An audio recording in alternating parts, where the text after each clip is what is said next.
noite a todos e a todas.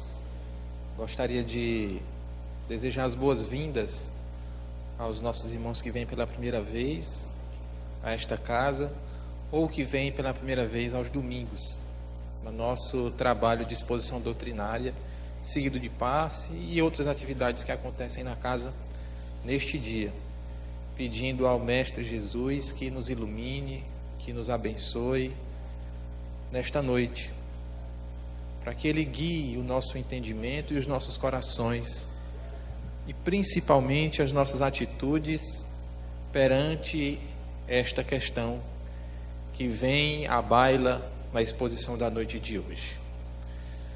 Está em voga aqui tratar de um tema por demais espinhoso,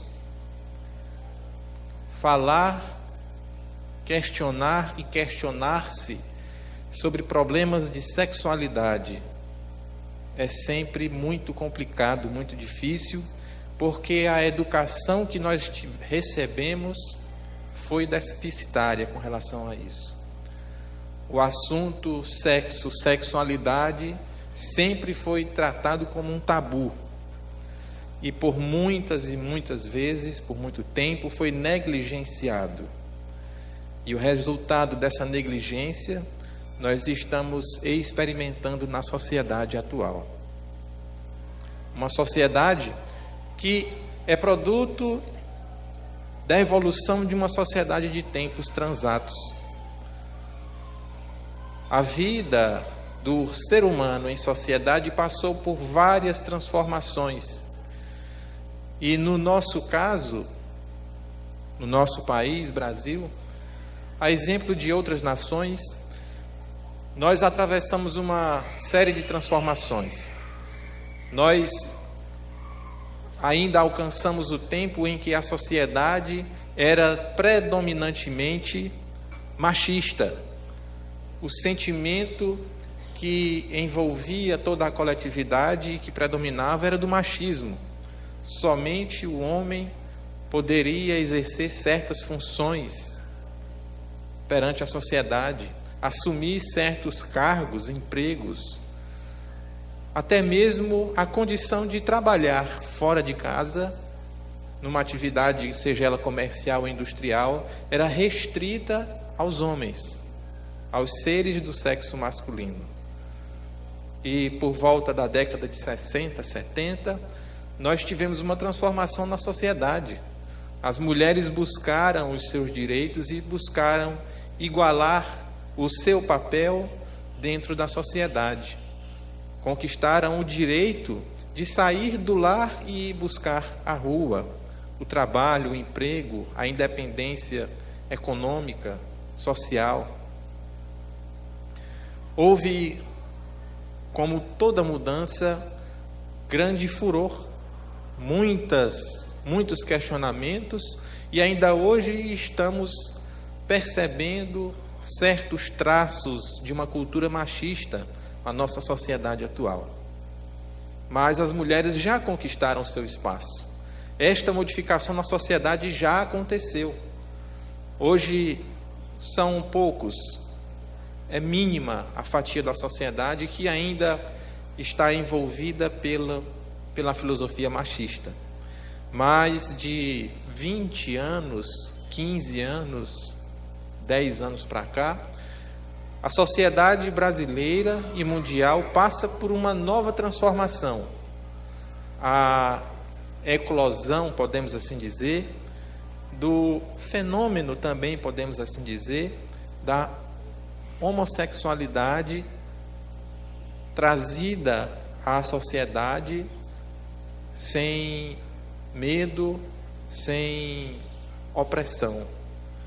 As pessoas que se sentem e que se assumem homossexuais resolveram gritar aos quatro cantos e assumir as personalidades, assumir a intimidade que motiva o seu ser, assumir que ama, que gosta de outra pessoa, mas do mesmo sexo. E isso causou uma grande perturbação social. Nós que vínhamos de uma cultura machista, agora nos depararmos com pessoas se declarando homossexuais, é totalmente contrário a um padrão que foi esculpido na nossa mente ao longo de muitas décadas, ao longo até mesmo de muitas vidas. De muitas vidas. Porque a cultura machista, multimilenar, ela quase que acompanha a história da humanidade, embora temos ao longo da história alguns casos isolados da existência de relações homossexuais dentro da sociedade, mas foi abafada. E hoje nós vemos voltar à tona a questão da homossexualidade no meio social. E com esta erupção do homossexualismo, por assim dizer, causou um grande desconforto na camada da sociedade que ainda está muito presa aos velhos conceitos de outrora. Ainda está presa ao conceito do masculino e do feminino, presa a concepções de macho, fêmea, e que não conseguem compreender, não conseguem entender e mais, não conseguem aceitar o outro, não conseguem aceitar a opção, o gosto do outro, e tomam para si o problema do outro, se é que assim podemos chamar disso de problema.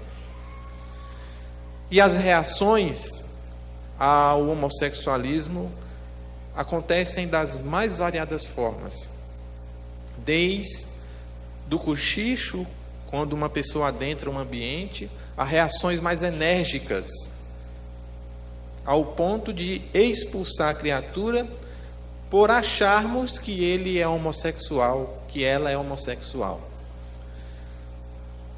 E trazendo o tema à luz da doutrina espírita, nós temos algumas considerações importantes e interessantes para propor para a reflexão de nós todos.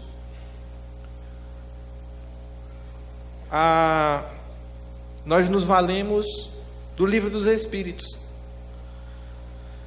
Kardec, para escrever esse livro, na verdade, editá-lo, ele se valeu de um método. Ele fez uma série de perguntas aos espíritos que trabalharam na codificação e aí selecionou conforme as respostas que eram obtidas a partir de médiuns diferentes, de locais e de culturas diferentes, para que pudesse predominar o entendimento geral dos espíritos.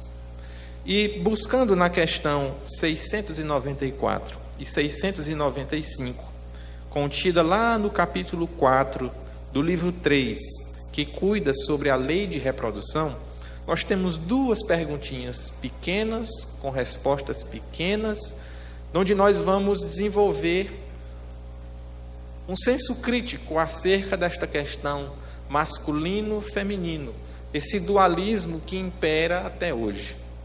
E, acima de tudo, temos que nos propor a pensar sobre o amor. Mas Kardec, perguntando aos espíritos, lança o anátema. Que pensar dos usos que tem por efeito deter a reprodução, tendo em vista satisfazer a sensualidade?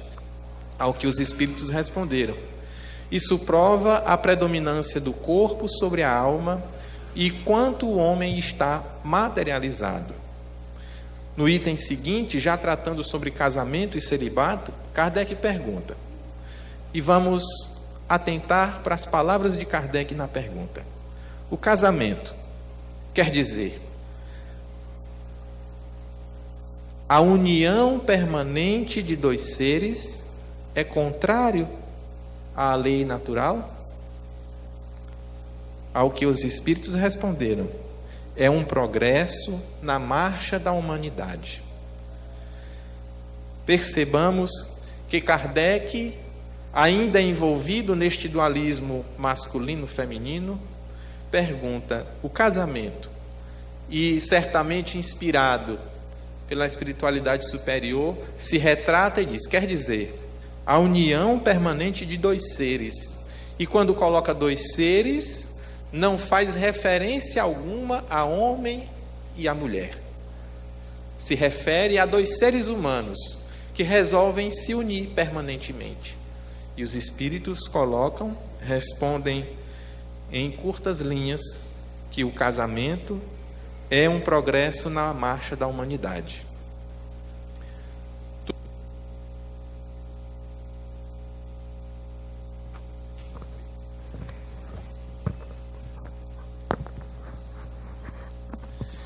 Tudo isso para adentrar na visão dos espíritos sobre sexualidade.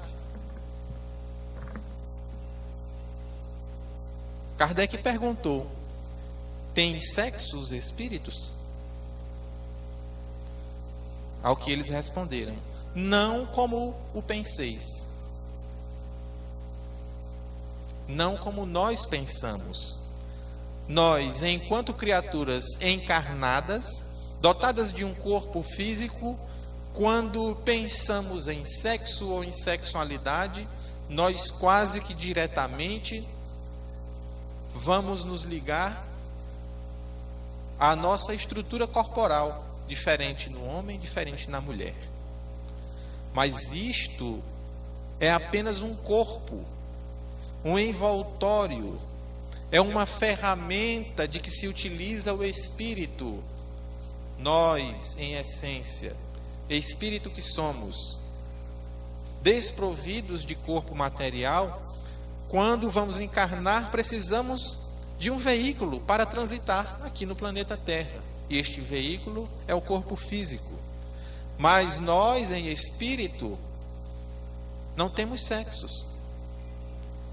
Não temos essa coisa de ser homem ou mulher, macho ou fêmea. O espírito não tem sexo.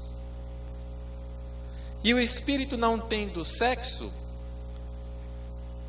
ele não tem a necessidade de se ligar a outra criatura buscando o sexo. As pessoas costumam dizer que o homem foi feito para a mulher, que o consórcio deve ser de homem com mulher, porque biologicamente se completam, biologicamente se encaixam, biologicamente são perfeitos um para os outros. Mas o que preside este corpo físico é um espírito. E este espírito, ele busca a sua ligação com outro espírito, não pelas afeições físicas, não pelos caracteres que o corpo apresenta, mas a ligação dos espíritos se dá pela afinidade, pelas ideias, pelos pensamentos comuns. Ao passo que pode ocorrer de um espírito ter afinidade com outro, mas que coincidentemente, nesta encarnação, os dois possuem o mesmo corpo físico de um gênero. Os dois podem ser homens, os dois podem ser mulheres.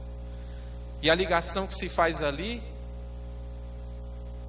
não é meramente sensual de dois corpos que se atraíram, mas antes de dois espíritos que têm uma afinidade especial. Porque a questão do amor transcende os corpos. O amor não pode se limitar à idolatria de um corpo, porque este corpo perecerá. Nós temos que amar o outro ser. Nós temos que nos ligar ao outro ser.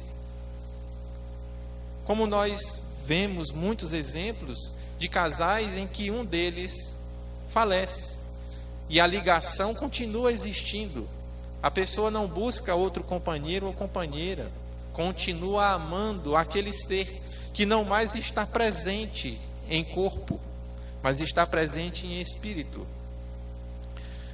E neste progresso da humanidade, em conseguir se libertar destas amarras do dualismo masculino-feminino, em que o espírito que vê no outro um semelhante de ideias, de pensamentos, que ele vê no outro a sintonia com o seu ser, resolve se ligar. E esta atração é tão forte que as questões sociais não conseguem conter a vontade de estar com o outro. E as pessoas se assumem homossexuais por mera necessidade de uma denominação social nossa.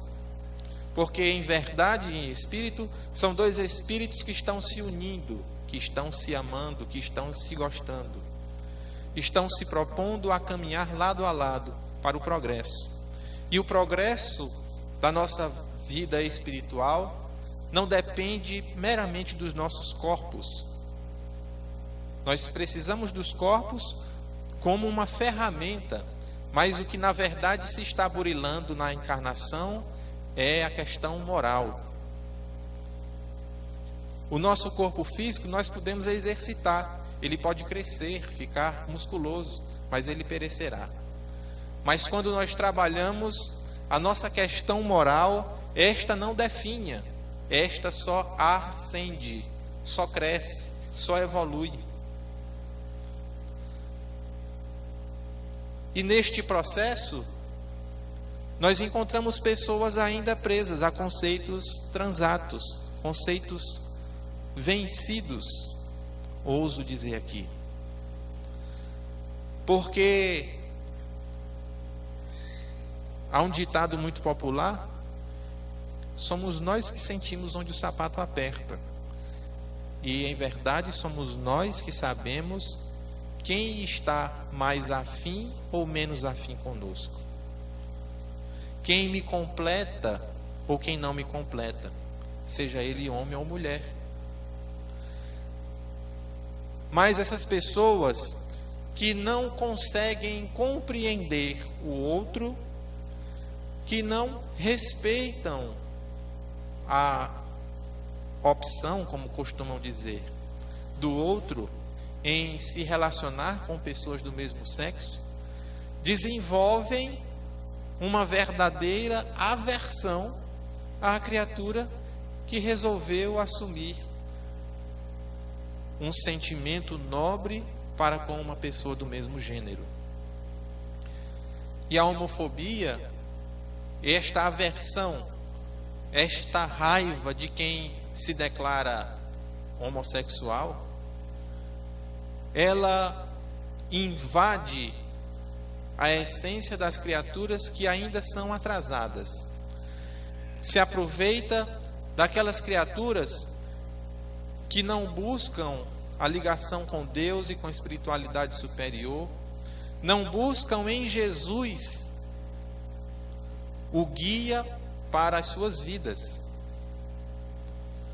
Porque nós estamos encarnados com uma finalidade de alcançar o nosso aprimoramento espiritual, de progredirmos, de nos desvencilhar daquilo que nos faz sofrer e aprimorar aquilo que nos faz feliz.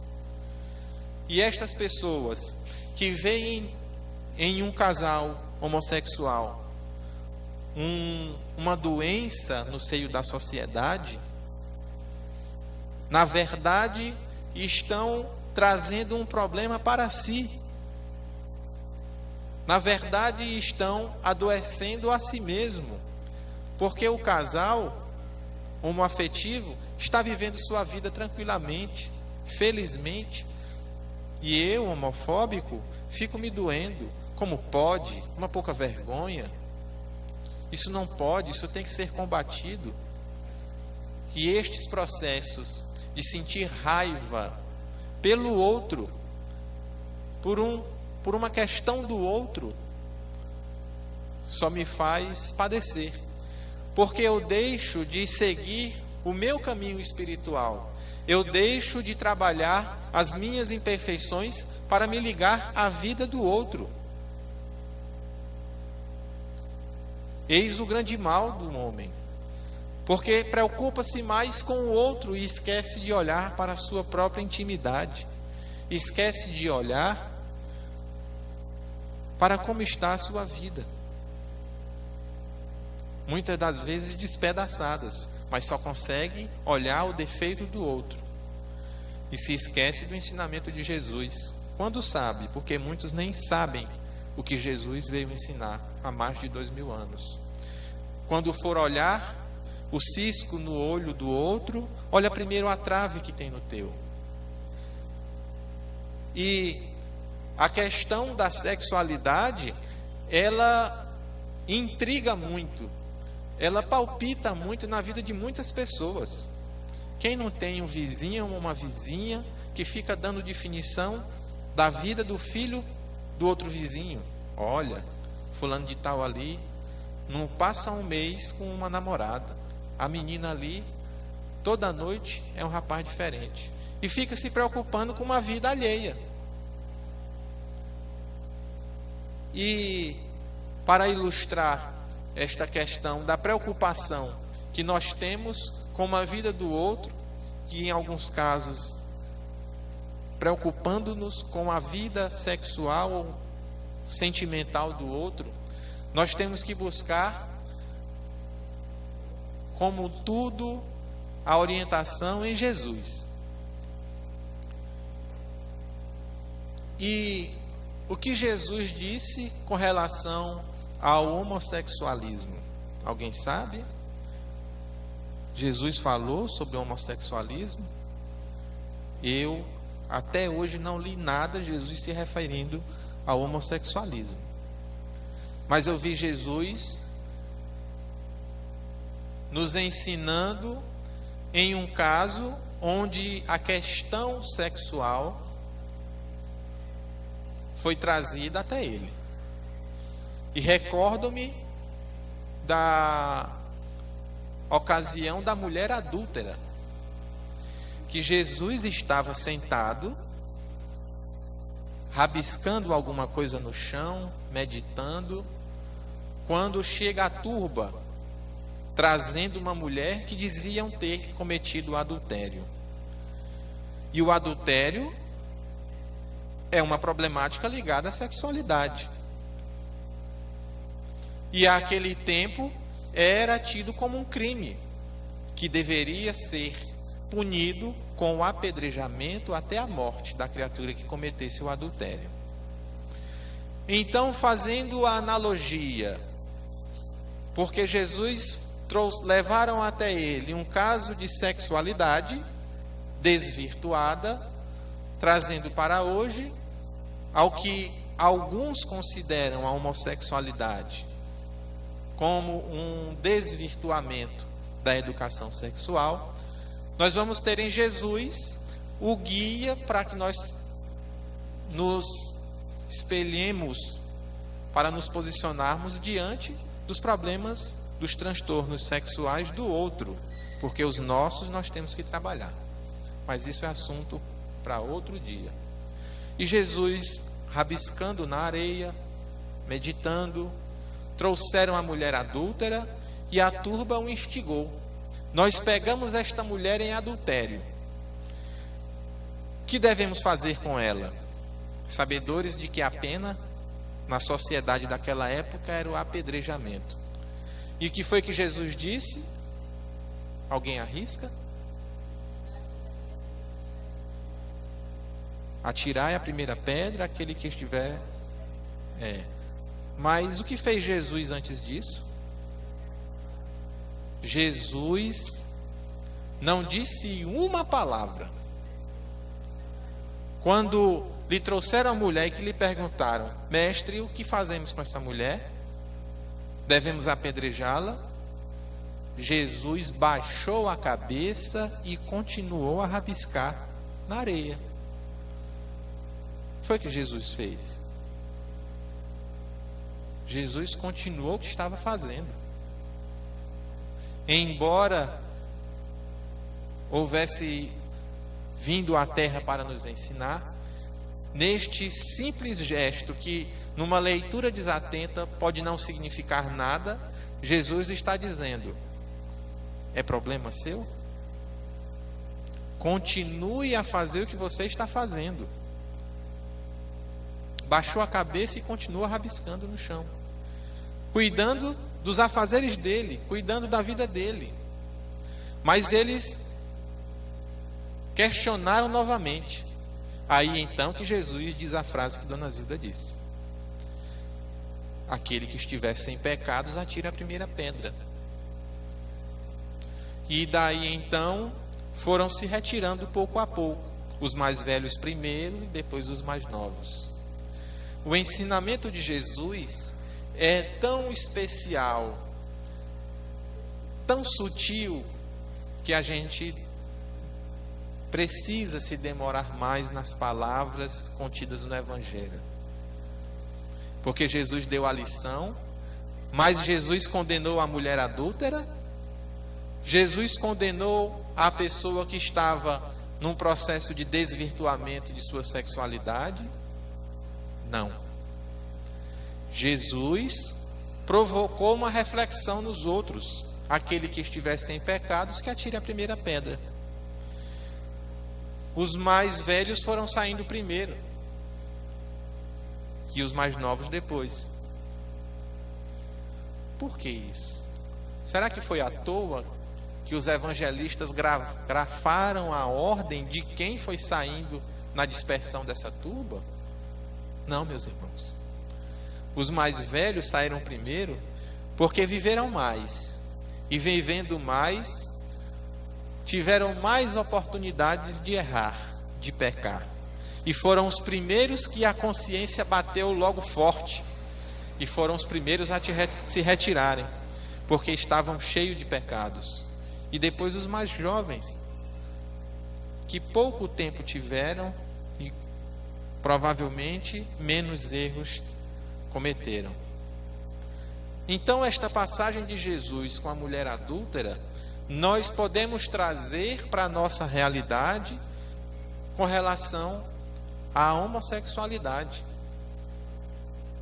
Se uma pessoa do meu convívio, um companheiro de trabalho, um companheiro de estudos na escola, na universidade, se um vizinho meu resolve, e nem resolve, mas descobre-se fortemente ligado a outro espírito, que por um acaso ocupa transitoriamente um corpo do mesmo sexo que o seu, não é problema meu, não é problema nosso. O entendimento tem que ser com eles. E quando eu me revolto porque eu vejo outras pessoas tendo uma atitude social diferente da minha, quando eu não aceito o outro, eu estou indo contrário à lei de Deus. A união de dois seres não é contrária à lei de Deus, mas quando eu me revolto com o outro, quando eu odeio o outro, quando eu espanco o outro, pelo simples fato dele gostar de uma pessoa do mesmo sexo, eu estou agindo contrário às leis de Deus. Eu estou violando o segundo regramento que Jesus ministrou, sintetizando todos os ensinamentos do Velho Testamento. Disse Jesus: ama a Deus sobre todas as coisas, eis o primeiro mandamento. E ama ao teu próximo como a ti mesmo, eis o segundo mandamento. Como eu posso amar o próximo odiando ele por conta de uma escolha, de uma opção? E aqui nós podemos trazer essa reflexão não só para o campo da sexualidade, porque esta aversão, esta fobia contra o outro não se dá só no campo da sexualidade, mas de partido político, time de futebol, música, bem lembrado, aí pessoa vê um cara que gosta da metralhadora, quer bater, quer espancar, só porque gosta de um determinado gênero musical. Por coincidência, depois de chegar em casa ontem dos trabalhos aqui no centro, eu liguei a televisão e estava passando uma novela em que 2 rapazes estavam sendo atacados por pit boys. E se eu não me engano, eu não acompanho essa novela, faz tempo que eu não acompanho novela nenhuma. Se eu não me engano, porque os pit boys desconfiaram que eles eram homossexuais, e salvo engano eles nem eram, não sei, só um deles, alguma coisa assim. E foram lá e atacaram, bateram. E não são poucos os casos presentes na mídia de criaturas que hostilizam ao ponto de apedrejar, como queriam fazer os homens ao tempo de Jesus, por conta da escolha do outro. Não é difícil você sair às nossas ruas e vermos a hostilidade de pessoas só porque vota em fulano ou em cicrano, é de partido X ou Y. Um palmeirense cruzar com um corintiano no dia de jogo, saia de perto, porque é briga certa, por conta de uma escolha, de uma opção, de um gosto. A que ponto o ser humano chega de se desligar de Deus para brigar com o outro por conta de um time de futebol? A que ponto chega o ser humano de se importar com a vida pessoal do outro, a vida entre 4 paredes? E o problema da homofobia não ocorre só na rua, mas ela muitas vezes é institucionalizada.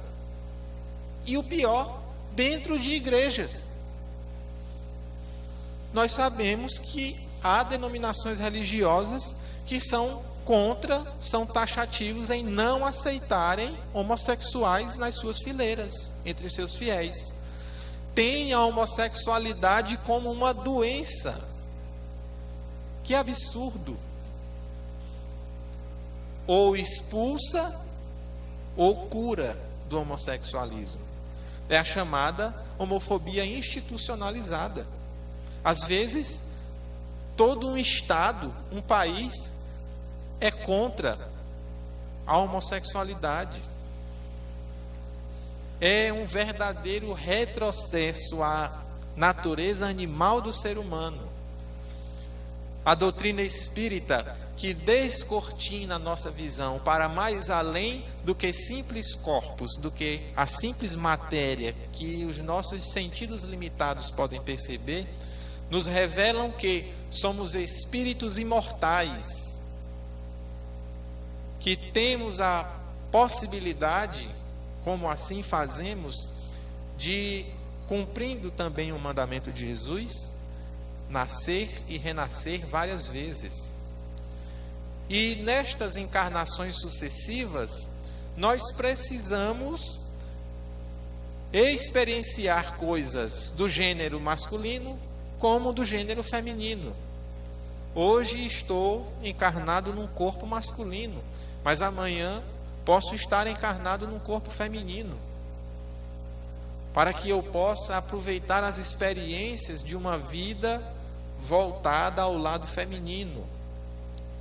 Convenhamos, há uma aptidão mais voltada de algumas coisas para o masculino e para o feminino. Mas isso não é regra. E tanto é que criaturas que passaram várias encarnações encarnando como homem, no sexo masculino, do gênero masculino, precisa progredir, porque ele não pode aprender só coisas que homens sabem desenvolver. Ele precisa também experienciar a vida feminina. E ele encarna como feminino, mas encarna com toda uma bagagem que ele acumulou das suas existências passadas, das experiências masculinas, e vice-versa.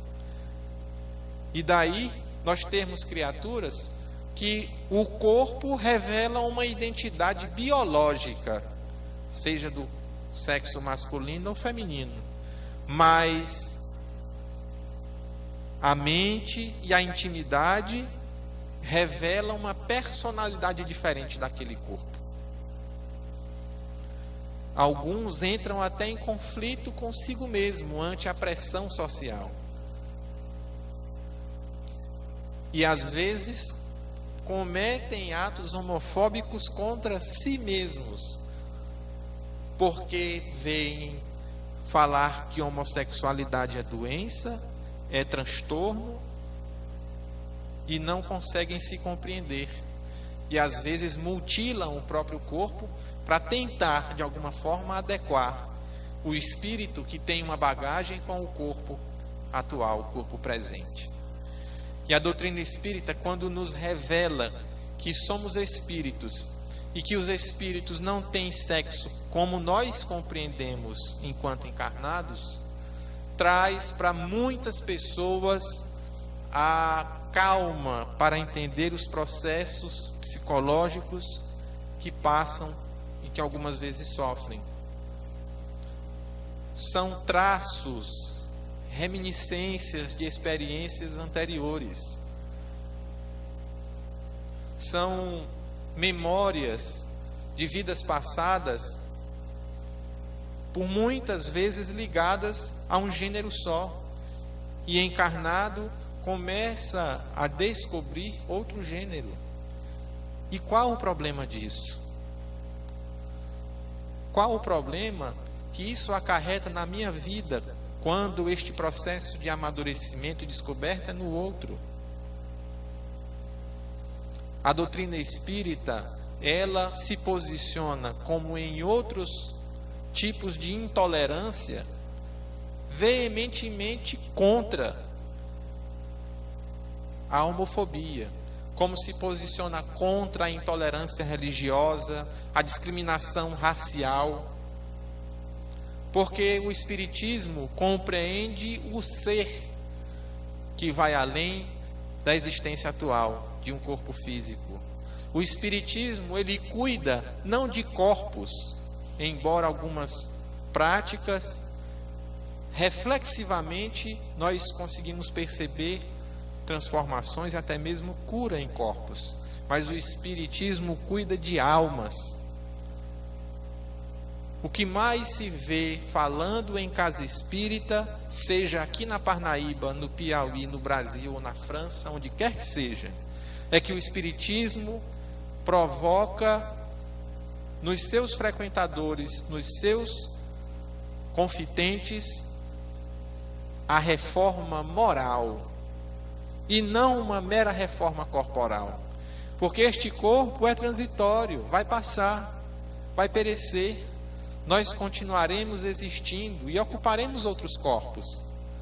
Nós estamos aqui para melhorar o nosso ser, a nossa intimidade, melhorar o nosso caráter, que não depende de corpo, não depende de homem ou mulher. O caráter depende de educação. E o Espiritismo vem com uma proposta de trabalhar o ser humano pela educação, amparando, consolando, mas acolhendo a todos que buscam a casa espírita, não só a homem, não só a mulher, não só a rico, nem só a pobre.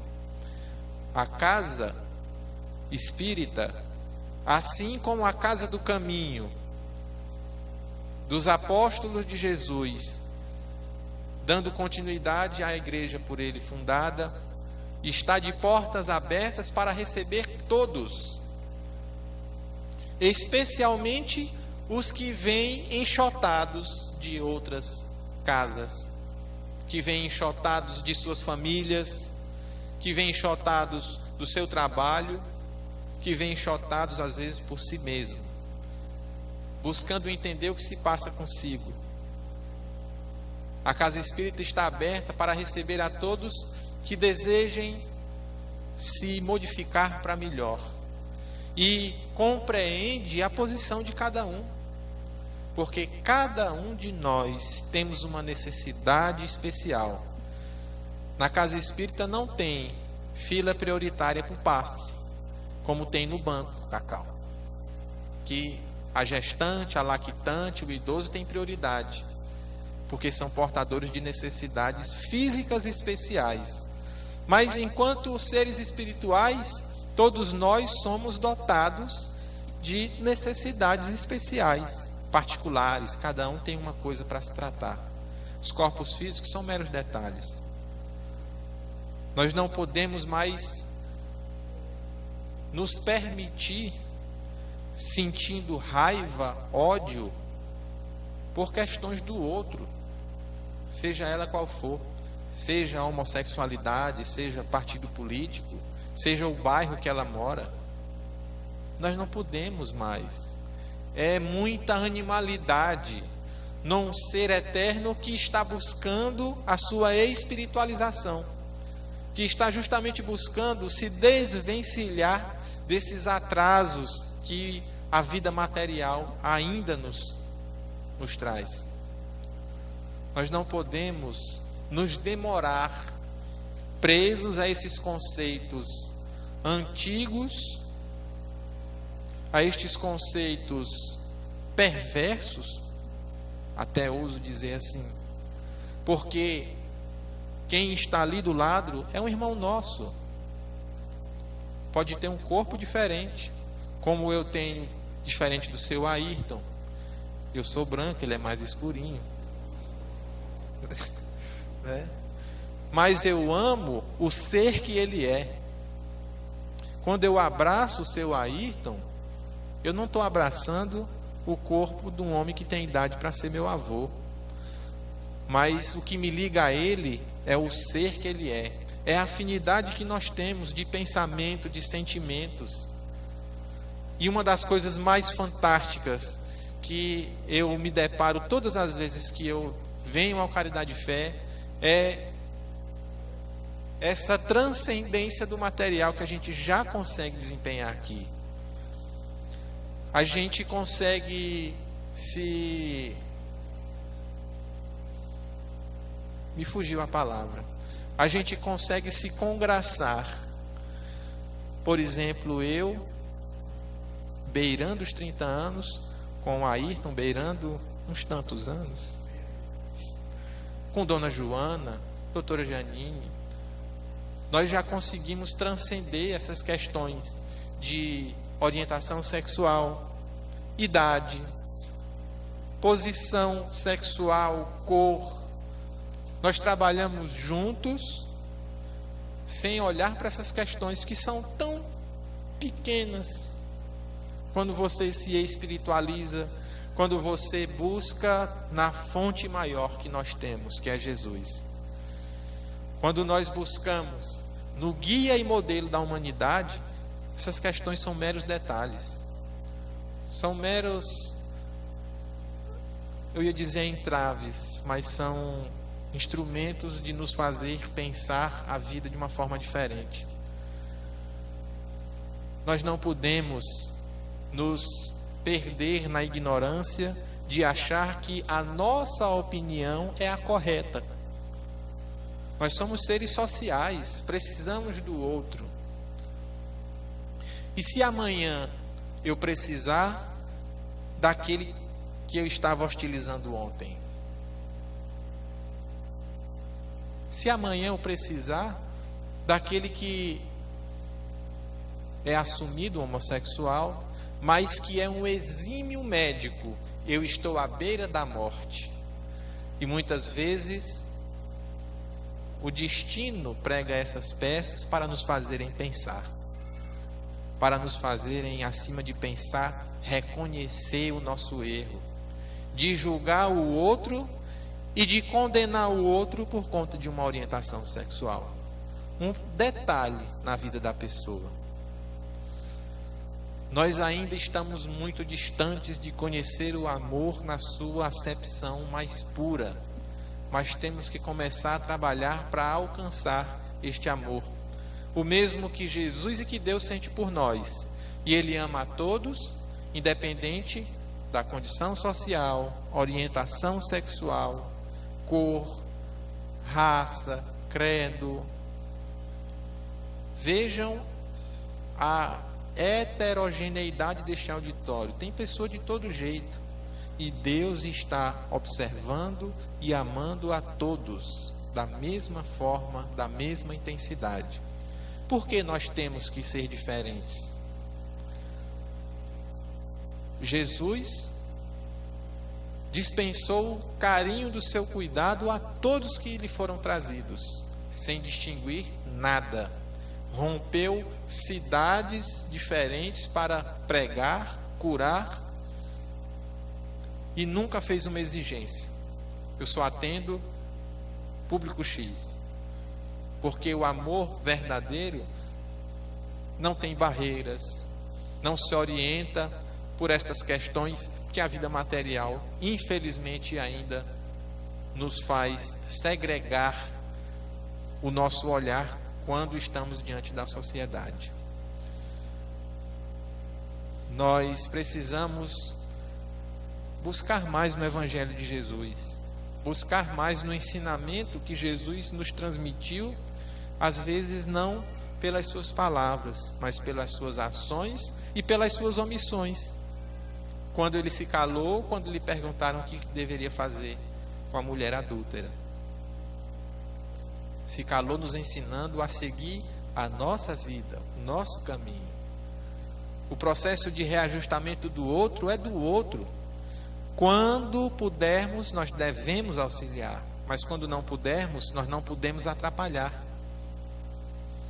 E assim, buscando em Jesus, é que nós devemos seguir a nossa vida. Ele é o norte para todos os aspectos de nossa vida, não só no campo da sexualidade, mas em tudo. Você pode se perguntar: o que Jesus faria se estivesse no meu lugar? Eis a pergunta que deve nortear a nossa vida. Que a paz do Mestre e o seu amor possa nos envolver a todos. Obrigado.